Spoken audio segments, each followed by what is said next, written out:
Now that I have a YouTube channel, one of the biggest questions I get asked is, if I was to buy an EV, will that really save me money over my ICE vehicle? Well, in today's video, we're going to break down all the costs to see, does an EV really save you money over ICE vehicles? And will they keep money in your pocket and in your wallet? Let's find out. Let's talk about today's sponsor, Tac. Tac has developed a cyber wallet, which you can see here is beautifully packaged. It's a stainless steel 8-card holder RFID secured wallet. And as you can see, it's stainless steel, so it's going to match perfectly to your Tesla Cybertruck. With the pull of the lever, you get easy access to all of your cards. It's sturdy, it's strong, it's beautiful, and it matches the Cybertruck. If this is something of interest to you, you can go ahead and pick yours up. I'm going to leave a link in the description as well as my coupon code BUTTER10 for 10% off. Okay, so now let's get to the biggest cost of ownership for any vehicle, and that is the MSRP, the actual cost to purchase that vehicle. So we're going to break down the Tesla Cybertruck because that's the truck that I own, and we're also going to compare that to my old truck, which was a 2022 Ram 3500 with the diesel Cummins engine. So let's look at the Cybertruck.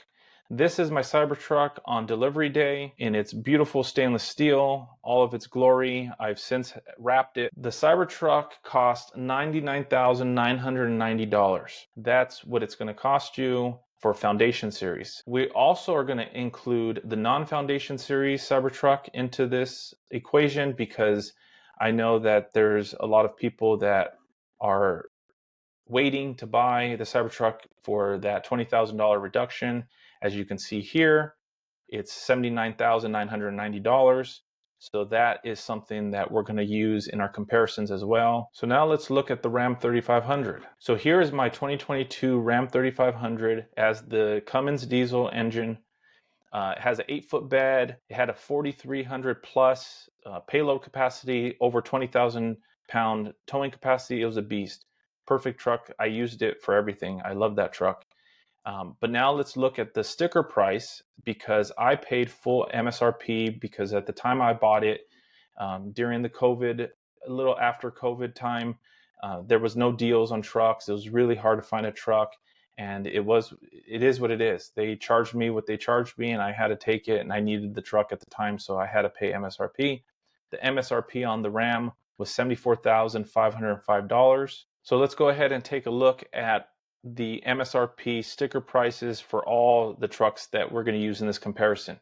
As you can see, the Ram 3500 was at $74,505.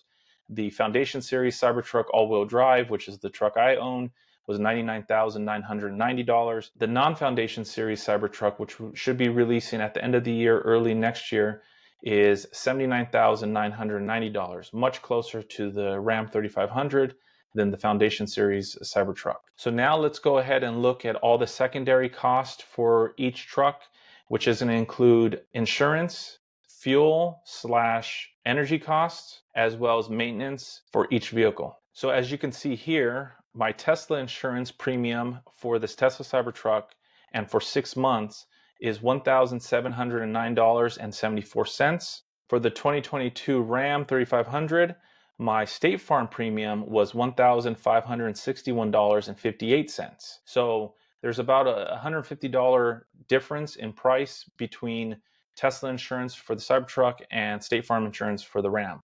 So there's a savings there. Now let's go ahead and look at my energy costs for the Tesla Cybertruck. Okay, so now let's look at my supercharging cost for the Cybertruck in the 5 months of ownership. Now, one thing that I was able to do was go into the Tesla app and download all of my invoices for all of my Cybertruck supercharging sessions.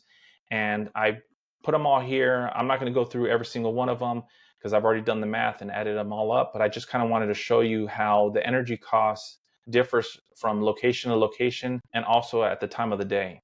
So right here, you can see in Patterson, California, I only paid 35 cents a kilowatt hour. Over here in Lost Hills, I paid 42 cents a kilowatt hour.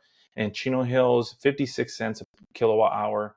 So on and so forth. Now let's go ahead and look at my Southern California Edison bill for my home charging. So same thing here. I took all of my bills for the past 5 months and compared them to my 2023 bills to see what the difference was. I'm not going to bore you guys with all of the details, but overall, what I just did was I came to my off-peak time and compared it from 2023 to 2024, subtracted that, and came up with my Cybertruck usage here at home. Now, in regards to the Ram 3500, it's a little bit more difficult because I'm not able to show receipts and all of my fill-ups through my 21 months of ownership, just because I wasn't thinking I was going to do this video when I first bought that truck, right?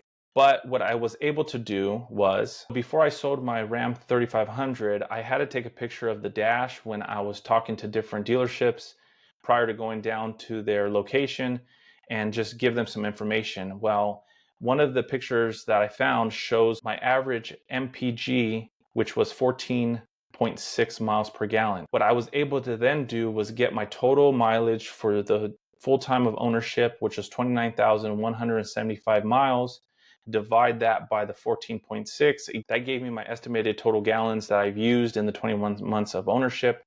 And then what I did is I ran to my local gas station, got their today's price of fuel. All right, so I'm here at my local gas station. We just want to kind of take a look at what today's diesel price is, so that way we can kind of get a baseline for what the Ram 3500 cost me.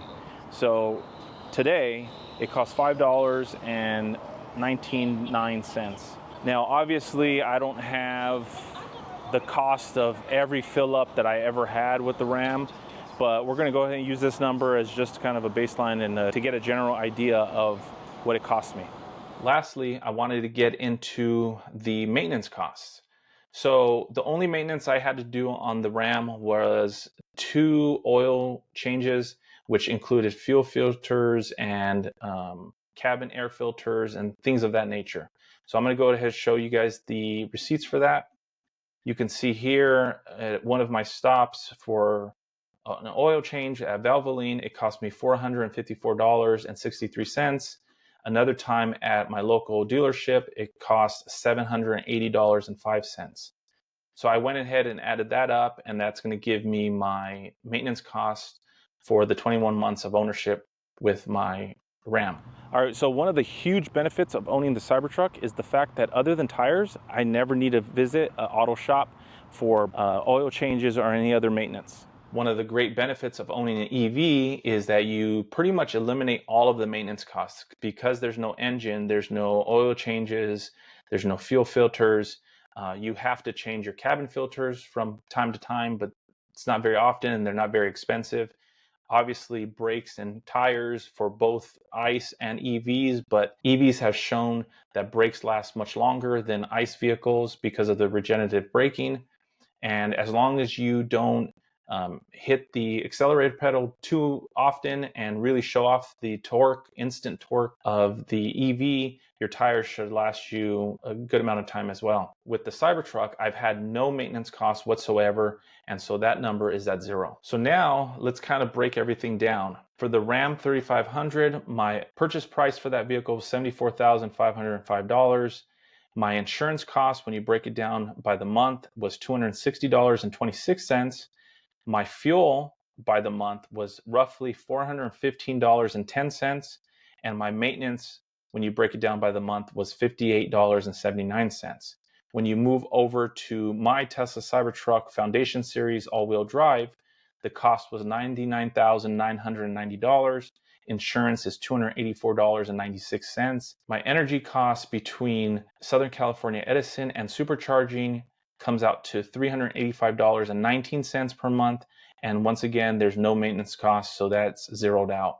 I also showed the non-foundation series all-wheel drive Cybertruck, showing the $20,000 reduction on the cost of the vehicle, and I left the insurance and energy costs as the same. So finally, what I want to do is I really want to dive into the numbers based off of cost per mile. I drove the Ram less than what I'm currently driving the Cybertruck at. You can see here I had an average of 1,389 miles per month with the Ram, and I am averaging 1,666 miles a month with the Cybertruck. So what I ended up doing with the initial cost for the vehicles, I didn't want to get into insurance rates and length of term on a loan. I wanted to get the MSRPs and the sticker prices, and what I ended up doing was just dividing that number by 60 months, which is 5 years. And I thought that that would kind of be a good way of just kind of breaking down the costs per month. For the cost of the truck on the Ram, it comes out to roughly 89 cents per mile. The insurance cost comes to a little less than 19 cents. The fuel cost is around 30 cents, and maintenance cost is about 4 cents per mile.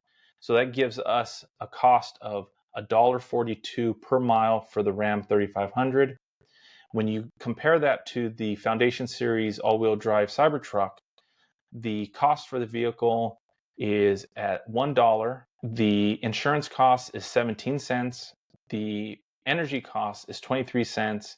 And the maintenance cost is 0, which gives us a total cost per mile of $1.40 for the Cybertruck Foundation Series. When you go to the non-Foundation Series, that cost is going to come down some because of that $20,000 reduction in price.